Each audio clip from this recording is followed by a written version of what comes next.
special guests today are Professor Anne Holland, who is Chair of Physiotherapy at LaTrobe University, and Lara Kimmel, who is a Senior Physio at the Alfred Hospital here in Melbourne. Thank you, ladies, for your time. Thank you. You two are co-authors on a paper on hip fractures. So we wanted to basically look at whether intensive physiotherapy made a difference in after a hip fracture. So we know from the evidence that it's best practice to mobilise the patient from day one. So we've already been implementing that for many, many years. And the question was asked, would it be better to see these patients more than once a day? So we did a randomised controlled trial looking at once a day physiotherapy versus 3 times a day physiotherapy. And basically our main outcome was their function at day 5. So that included walking, transferring and doing a step. And then we also looked at their length of stay and longer term 6-month outcomes. To a layperson, it would seem obvious that if something's good, if you do it once, if you do it 3 times, it's going to be better. Is that counterintuitive, or are there reasons for being careful about that? There's certainly reasons for being careful. I mean, these were all elderly patients over the age of 65, and they had had a fall. A lot of them had had medical problems, so we had to just make sure that actually more was better. Totally agree, intuitively. That's what we hoped and that's what we felt. The other thing is just whether actually they'd be more tired, they'd have more pain. So we looked at those things as well. And what did you find? So what we found was that that they had over the entire hospital stay, between the acute hospital and rehabilitation, they had a 10.6 day decrease in length of stay. So the group of patients that mobilised 3 times a day got out of hospital 10.6 days earlier.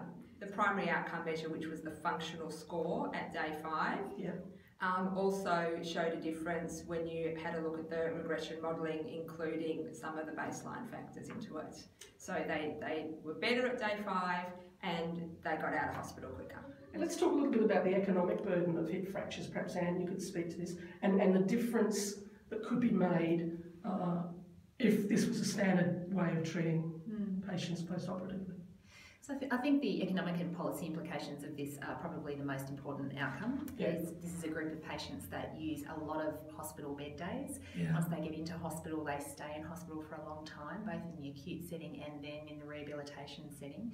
So what we've shown here is that really at all time points along that journey, you are much less likely to be in hospital if you'd had this intensive physiotherapy program than you were if you didn't have it. And that's worth a lot of money, I think, to the health system in terms of bed flow, in terms of increasing access to hospital beds, which are of course a very scarce resource.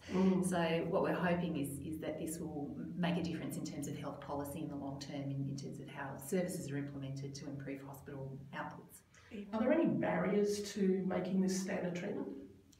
Look, I think the main barrier is around tradition, traditional physiotherapy services which are not generally implemented intensively in this type of group of patients. There's been a general acceptance, I think, that this is a group of patients who will stay in hospital a long time, who are likely to need rehabilitation services.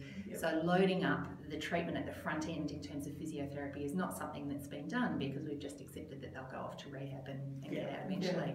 So it's a real culture shift, I think, in terms of how we think about physiotherapy services in the acute setting as having really long-term benefits for the subacute setting as well. Where would that resistance come from? Your fellow physios or from the wider hospital community? I think all of the above. I think physiotherapists have tended to think of themselves as dealing with really acute kind of respiratory problems, and the people who get out of hospital in the first few days, we put our energy into those people in the acute system. So there's a shift of thinking required from the profession, but I think there's also a shift of thinking required in terms of funding. So the higher levels in terms of where resources tend to be allocated, and we hope that this evidence will give that a push along. Terrific. So what's next? You start implementing that in our hospital at least, and then probably, as I said, looking towards maybe thinking about this in the rehabilitation setting as well, or in some sort of multi-centre trial to try to get the bigger numbers